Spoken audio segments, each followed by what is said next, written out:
नमस्कार, मैं हूं दीपाली राणा। आप देख रहे हैं मार्केट्स टुडे। और आज सुबह मार्केट्स की शुरुआत तो पॉजिटिव नोट पर हुई थी, लेकिन उसके बाद काफी वॉलेटिलिटी मार्केट्स में देखने को मिली और फाइनली बाजार दबाव के साथ बंद हुआ है। हालांकि दिन के निचले स्तरों से रिकवरी दिखी है, लेकिन लाल निशान में हुई है क्लोजिंग। ये लगातार पांचवा सेशन रहा है जब बाजार लाल निशान में क्लोज हुआ है। हालांकि निफ्टी बैंक आज के सत्र में रिकवरी लेकर दिन के निचले स्तरों से लगभग 300 साढ़े 300 अंकों की तेजी के साथ बंद होने में कामयाब रहा है। टेलीकॉम, पावर स्टॉक्स यहां पर सबसे ज्यादा दबाव आज के सेशन में देखने को मिल रहा था। फार्मा, तेल गैस स्टॉक्स में भी गिरावट आज के सेशन में देखने को मिली। हालांकि खरीदारी दिखी हमने एनर्जी स्टॉक्स में, कंज्यूमर ड्यूरेबल स्टॉक्स में, रियल्टी स्टॉक्स में। तो ये कुछ पॉकेट्स थे जहां पर बाइंग आज देखने को मिली है। आज के सेशन की सभी हाईलाइट्स पर नजर डालेंगे, कल के लिए स्ट्रैटेजी को भी समझेंगे, लेकिन पहले देख लेते हैं हेडलाइंस। लगातार पांचवें दिन बाजार गिरावट पर बंद, लेकिन निफ्टी दिन के निचले स्तरों से सुधरा। वहीं एक्सिस बैंक, एचडीएफसी बैंक के दम पर निफ्टी बैंक हरे निशान में लौटा। रियल्टी और कंज्यूमर ड्यूरेबल्स में भी हल्की खरीदारी। केकेआर का आरआईएल की यूनिट में दूसरा बड़ा निवेश। रिलायंस रिटेल के 1.25% हिस्से के लिए 5550 करोड़ रुपए निवेश करेगी केकेआर। डील से आरआईएल करीब 1% की बढ़त लेकर बंद। शापूरजी पलुंजी ग्रुप ने टाटा ग्रुप से बाहर निकलने का जताया इरादा। टाटा ग्रुप ने दिया हिस्सेदारी खरीदने का ऑफर। खबर से टाटा ग्रुप के शेयरों पर दिखा दबाव, लेकिन पलुंजी ग्रुप के स्टर्लिंग एंड विल्सन में लगा 20% का अपर सर्किट। बाजार से हेक्सावेयर की विदाई तय। 475 के भाव पर डीलिस्टिंग को बोर्ड की मंजूरी है। FY21 की पहली सफल डीलिस्टिंग। और प्राइमरी मार्केट में भरपूर एक्शन। चेमकॉन का इशू करीब 150 गुना से ज्यादा भरा, तो वहीं कैम्स का आईपीओ भी 40 गुना सब्सक्राइब। दोनों ही इशू का आज था आखिरी दिन। एंजल ब्रोकिंग आईपीओ पर पैसे लगाने का कल आखिरी मौका।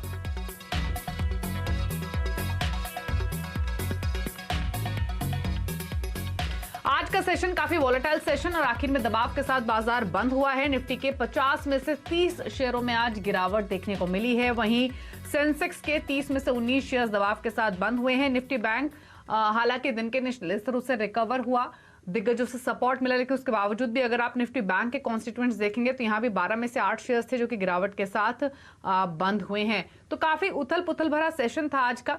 आज की अगर रेंज आपके सामने लेकर आए तो निफ्टी ने 236 अंकों के दायरे में आज कारोबार किया है। निफ्टी बैंक ने 544 अंकों के दायरे में आज ट्रेड किया है और निफ्टी बैंक ने आज के सेशन में लगभग 827 अंकों के दायरे में कारोबार किया है। तो ये आंकड़े रहे आज निफ्टी बैंक के आज के सेशन के। इसके अलावा अगर आप देखेंगे एडवांस डिक्लाइन रेशियो, तो आज गिरने वाले स्टॉक्स की संख्या ज्यादा रही। शुरुआत निफ्टी से करें तो 31 शेयर्स लाल निशान में बंद हुए, वहीं 19 शेयर्स ऐसे थे जो कि बढ़कर बंद हुए हैं। सेंसेक्स के 18 शेयर्स दबाव के साथ, 12 शेयर्स हरे निशान में और निफ्टी बैंक के 7 शेयर्स लाल निशान में, वहीं 5 शेयर्स बढ़कर बंद हुए हैं। इसके अलावा अगर आप देखेंगे तो निफ्टी F&O के 80 शेयर्स थे जो कि गिरावट के साथ बंद हुए हैं।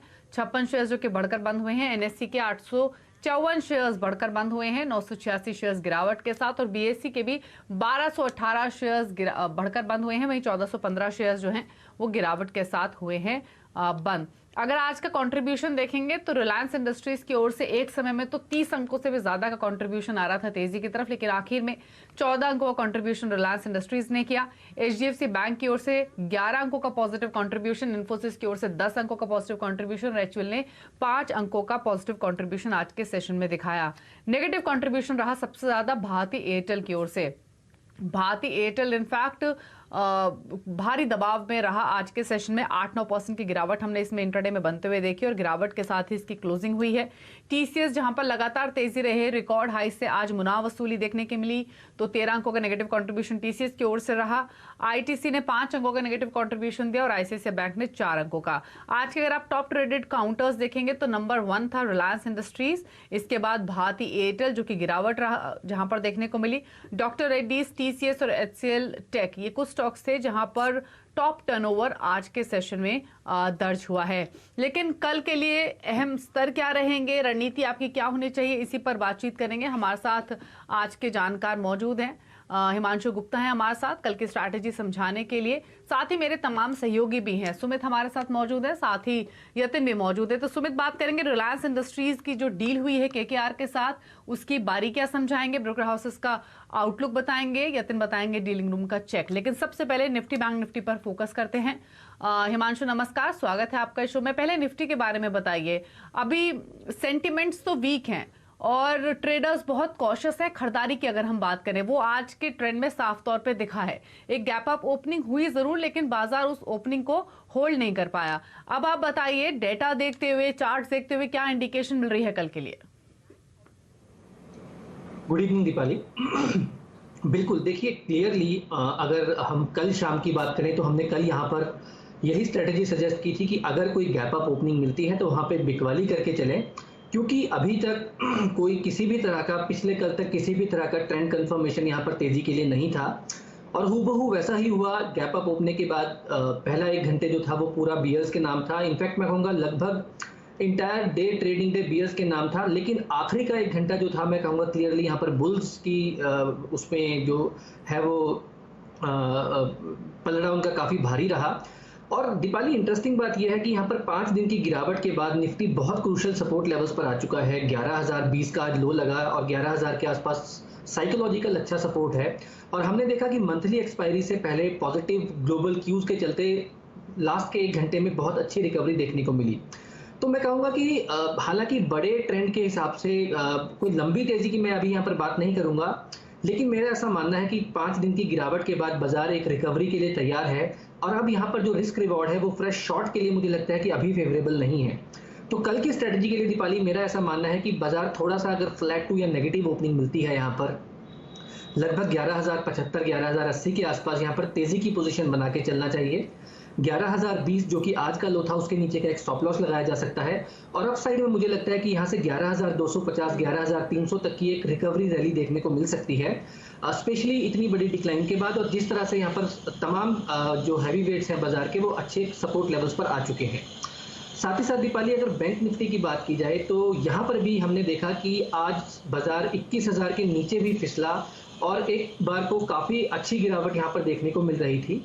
लेकिन जिस तरह से आखिरी 1 घंटे में एक शार्प रिकवरी देखने को मिली, और इनफैक्ट मैं कहूँगा कि अपने क्रूशियल रेजिस्टेंस 21,000 के ऊपर भी यहाँ पर इंट्राडे में क्लोजिंग देने में कामयाब रहा, उससे क्लियर है कि कहीं ना कहीं बुल्स लोअर लेवल पर एक्टिव होते हुए नजर आए हैं। और 1 से 2 ट्रेडिंग सेशन में मुझे लगता है कि यहाँ पर तेजी देखने को मिल सकती है। तो बैंक निफ्टी में भी सिमिलर व्यू रहेगा दीपाली। 21,000 के लेवल्स के आसपास यहाँ पर खरीदारी करके चलें।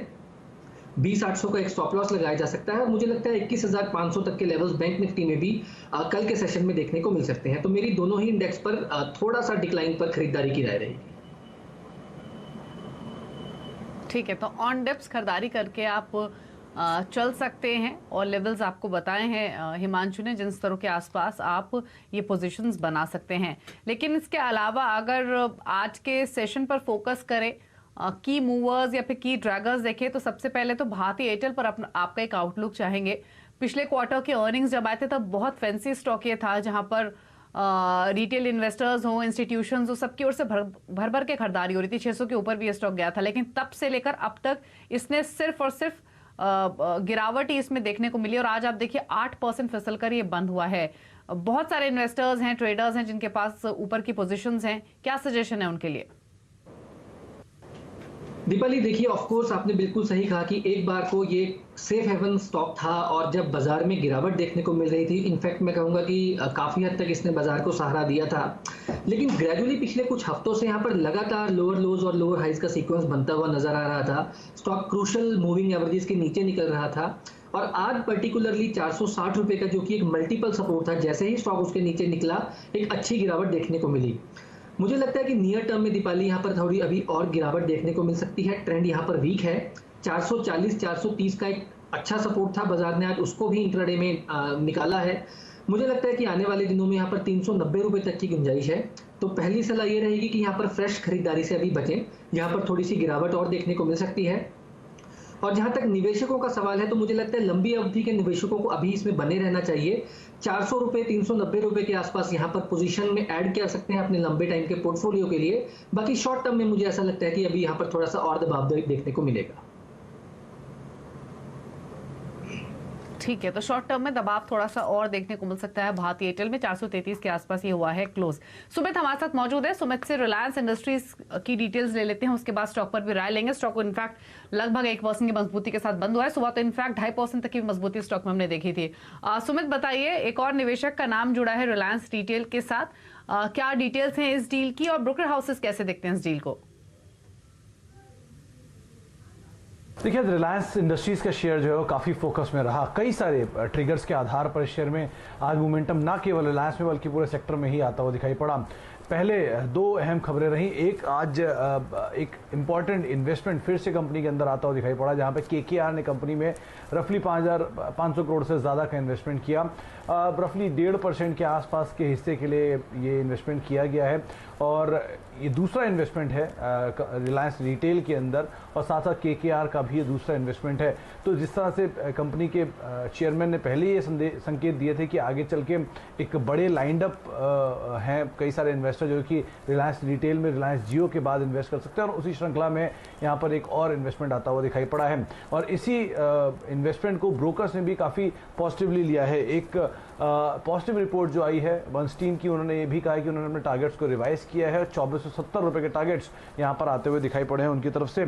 इसके अलावा दूसरा अहम ट्रिगर रिलायंस की तरफ से जो एक नया प्लान लॉन्च किया गया है, उस प्लान के बाद तमाम ब्रोकरेज हाउसेज ने पॉजिटिवली उसको लिया है और ये भी कहा है कि इसका इम्पैक्ट आरपू फ्रंट पे आता हुआ दिखाई पड़ेगा। इनफैक्ट यूबीएस की एक रिपोर्ट आई है, उन्होंने ये भी कहा है कि जो प्लान की एक्सेसिबिलिटी है वो 399 से लेकर 1499 यानी कि लोअर से अपर एंड सबके पास ही आते हुए दिखाई पड़ेगी और एक बड़ा चंक प्रीपेड से पोस्टपेड की तरफ मूव करता हुआ दिखाई पड़ेगा।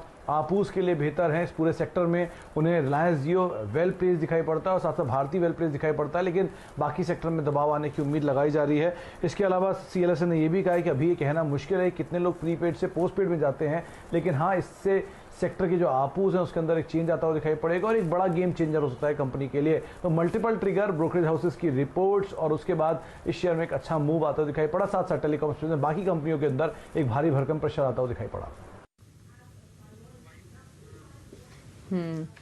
तो ब्रोकर हाउसेस का व्यू तो पॉजिटिव ही है और शायद यही एक कारण था जो हमने भारतीय एयरटेल पर भी एक प्रेशर बिल्डअप होते हुए देखा है। लेकिन बातचीत कर लेते हैं रिलायंस पर। रिलायंस गैप अप खुला, आखिर में भी ऑलमोस्ट 1% की मजबूती के साथ बंद हुआ है, लेकिन हिमांशु सजेशन क्या होगा उन ट्रेडर्स को जो खरीदारी की पोजीशंस होल्ड करके गए हैं, और अगर नई स्ट्रैटेजी बनानी हो तो क्या व्यू होगा? जी दीपाली, देखिए क्लियरली रिलायंस इंडस्ट्रीज एक बहुत स्ट्रांग अप ट्रेंड में है। यहाँ पर पॉजिटिव न्यूज़ फ्लो के चलते एक गैप अप जरूर देखने को मिला, लेकिन बाजार में दबाव के चलते यहाँ पर भी थोड़ी सी प्रॉफिट बुकिंग देखने को मिली। 2200 रुपये मुझे लगता है कि यहाँ पर एक काफ़ी अच्छा सपोर्ट और स्टॉप लॉस रहना चाहिए शॉर्ट टर्म ट्रेडर्स के लिए। जब तक 2200 रुपये के ऊपर यहाँ पर काम होता है, मुझे लगता है कि यहाँ पर तेज़ी की पोजीशन में बने रहना चाहिए। फ्रेश तेजी भी मुझे लगता है कि करंट लेवल्स पे बनाई जा सकती है अगर बाजार में यहाँ से रिकवरी देखने को मिलती है, जैसा कि हमारा मानना है। तो रिलायंस इंडस्ट्रीज लीड करता हुआ नजर आएगा, क्योंकि ऑल टाइम हाइस के काफी करीब यहाँ पर काम होता हुआ देखने को मिल रहा है। तो 2200 रुपए के स्टॉप लॉस के साथ यहाँ पर तेजी की पोजीशन बनाई जा सकती है। अपसाइड में मेरा मानना है कि 2300 से 2350 तक के टारगेट्स नियर टर्म में देखने को मिल सकते हैं। ठीक है, तो पोजीशंस जो हैं खरीदारी की उनको होल्ड कर सकते हैं और 2280 2300 के टारगेट्स के लिए खरीदारी की भी सलाह होगी। 2205 के स्टॉप लॉस आप रख सकते हैं रिलायंस इंडस्ट्रीज में। इसके अलावा बैंक्स पर नजर डालते हैं, जहां पर हमने आज स्ट्रेंथ देखी और उन्हीं की बदौलत, दिग्गज बैंकों की बदौलत ही निफ्टी हरे निशान में बंद होने में कामयाब रहा है। एचडीएफसी बैंक टॉप कंट्रीब्यूटर था आज के सेशन में, और इसके अलावा आईसीआईसीआई बैंक थोड़ा वीक था, एक्सिस बैंक में भी मोमेंटम था। तो एक्सिस बैंक पर और एचडीएफसी बैंक पर राय ले लेते हैं। यहाँ पर कोई अपॉर्चुनिटी दिख रही है कि कल के लिए खरीदारी की तरफ हिमांशु, या फिर छोड़ दें?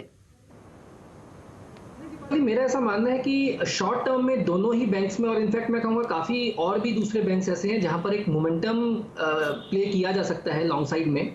काफ़ी ओवरसोल्ड है नियर टर्म में अच्छे बैंक्स, और मुझे लगता है कि जिस तरह की रिकवरी लास्ट आवर में देखने को मिली है, ये सिलसिला कल भी कंटिन्यू रह सकता है। तो पर्टिकुलरली अगर एक्सिस बैंक की बात करें तो 410 एक बहुत स्ट्रॉन्ग फिबोनाची सपोर्ट लेवल है, जो मार्च के लोज और जो अगस्त के महीने में स्टॉक ने हाई लगाया था, उसका एक बहुत क्रूशियल सपोर्ट 410 रुपए के लेवल पर निकल कर आता है, जो कि आज का स्टॉक का लगभग लो था, और वहीं से हमने देखा कि एक अच्छी रिकवरी बनते हुए नजर आई।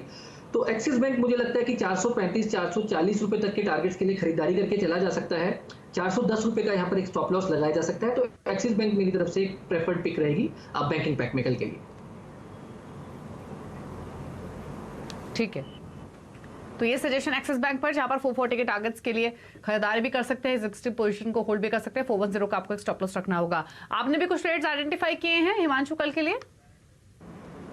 जी दीपाली, मेरी तरफ से 2 स्टॉक आइडियाज हैं, दोनों ही लॉन्ग साइड पर हैं। पहला स्टॉक जो मुझे पसंद है खरीदारी के लिए स्टॉक है टाटा पावर।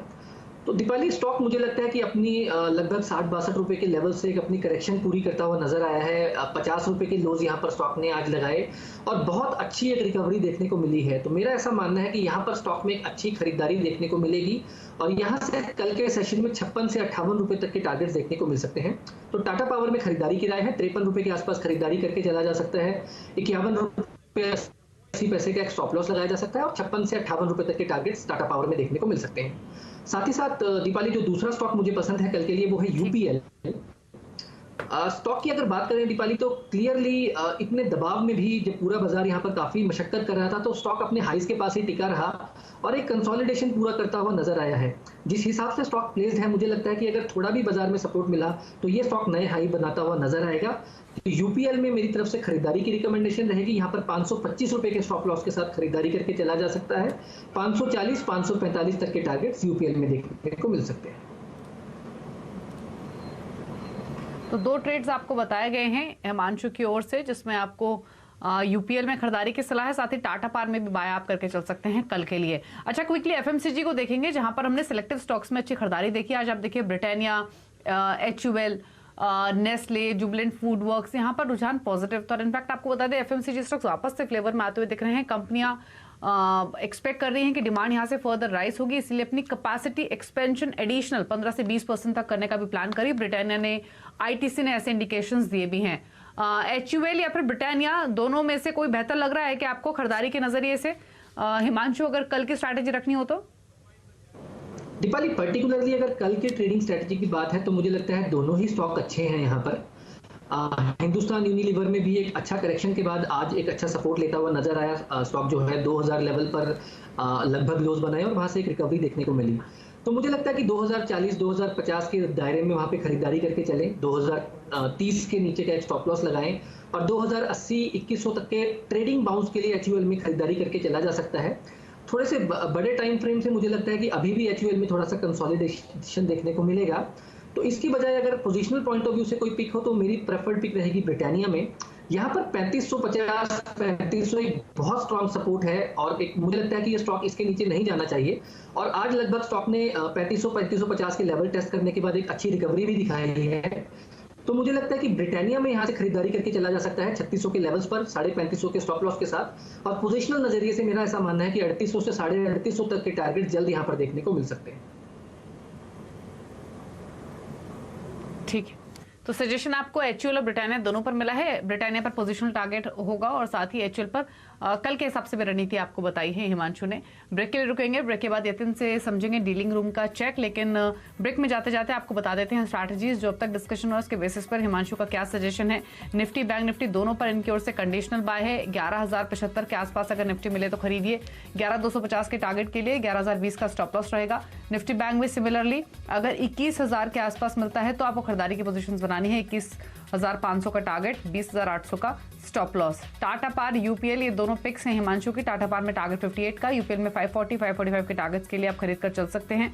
इसके अलावा जिन स्टॉक्स पर डिस्कशन हुआ उसमें भारती एयरटेल बेचने की सलाह है। 420 तक जा सकता है, 450 का स्टॉप लॉस रखिए। रिलायंस में 2280 2300 के टारगेट, एक्सिस बैंक में 440 का टारगेट, 410 का स्टॉप लॉस आपको मेंटेन करना होगा। और सिमिलरली HUL, ब्रिटानिया दोनों पर खरीदारी की सलाह है। 2100 के टारगेट HUL में इमीडिएट बेसिस पर, 2030 का स्टॉप लॉस, ब्रिटानिया में 3800 के टारगेट, 3500 का स्टॉप लॉस आपको रखना होगा। एक ब्रेक के लिए रुक रहे हैं, जल्द वापस आते हैं। आप देखते रहिए मार्केट्स टुडे।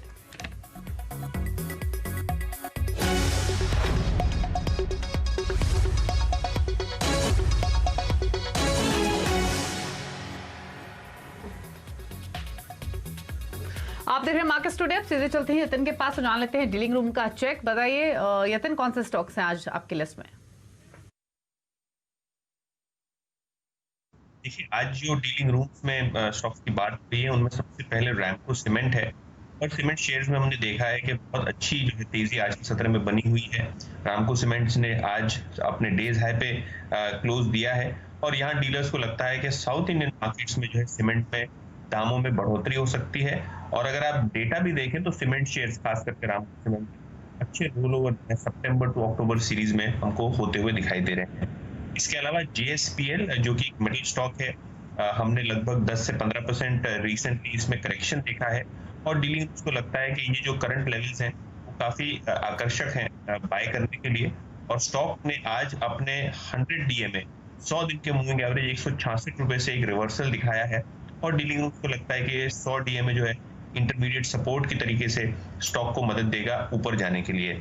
इसके अलावा मिड कैप में सिंजीन के बारे में एचएनआईज काफी बुलिश है। एचएनआईज को लगता है कि यहाँ शॉर्ट टर्म में 10 से 15% की अपसाइड बन सकती है और आने वाले क्वार्टर्स में फार्मा शेयर्स, खास करके सिंजीन जैसी कंपनियों में हमको अच्छी ग्रोथ दिखेगी। तो शॉर्ट टर्म के लिहाज से सिंजीन में भी ब्रोकरेज कम्युनिटी बुलिश है। जी, तो सिंजीन, JSPL और रामको सीमेंट ये स्टॉक्स हैं फोकस में। सिंजीन पर क्विकली एक व्यू ले लेते हैं, जहां पर हमने बंद होने से ठीक पहले थोड़ा सा अपटिक्स आते हुए देखे। सिंजीन कैसा लगता है आपको संक्षेप में, हिमांशु? दीपाली, बहुत ही स्ट्रॉन्ग चार्ट पैटर्न है और मुझे लगता है कि जैसे ही बाजारों में थोड़ी सी स्टेबिलिटी आएगी, ये वापस से नए हाई बनाते हुए नजर आएगा। तो 548 रुपए के स्टॉप लॉस के साथ सिंजीन में खरीदारी की राय रहेगी और 590 से 600 रुपए तक के टारगेट्स नियर टर्म में देखने को मिल सकते हैं। जी, तो यहाँ पर सिंजीन पर व्यू पॉजिटिव है, 590 के टारगेट्स, 548 का स्टॉप लॉस। शुक्रिया हिमांशु आपका सभी स्टॉक्स पर अपना व्यू देने के लिए। सुमित और नितिन, आप दोनों का भी शुक्रिया। तो इसी के साथ मार्केट स्टूडियो में तो इतना ही। होप यही करते हैं कि कल का सेशन इतना उथल पुथल भरा सेशन ना हो, बल्कि थोड़ी सी स्टेबिलिटी मार्केट्स में दिखे और ऑन डिप्स अच्छी खरीदारी देखने को मिले। तो इसी के साथ मार्केट स्टूडियो में तो इतना ही, लेकिन ब्रेक के उस पार भी खबरों का सिलसिला लगातार जारी है। आप देखते रहिए CNBC आवाज। नमस्कार।